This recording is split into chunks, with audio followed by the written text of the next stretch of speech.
Never ignore your gut feeling when you're somewhere you shouldn't be. I learned this the hard way last winter when my GPS died in a snowstorm and I ended up in this abandoned industrial area outside town.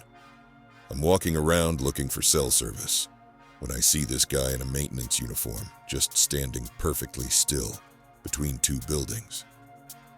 Something felt off immediately. He wasn't moving, wasn't working, just staring at nothing. I tried to walk past casually, but he started following me, matching my exact pace. My heart was pounding as I ducked behind a dumpster and called the cops. When they arrived 20 minutes later, they found me hiding and asked about the man I described. Turns out, a maintenance worker had frozen to death in that exact spot 3 years ago during a blizzard. They never found his body,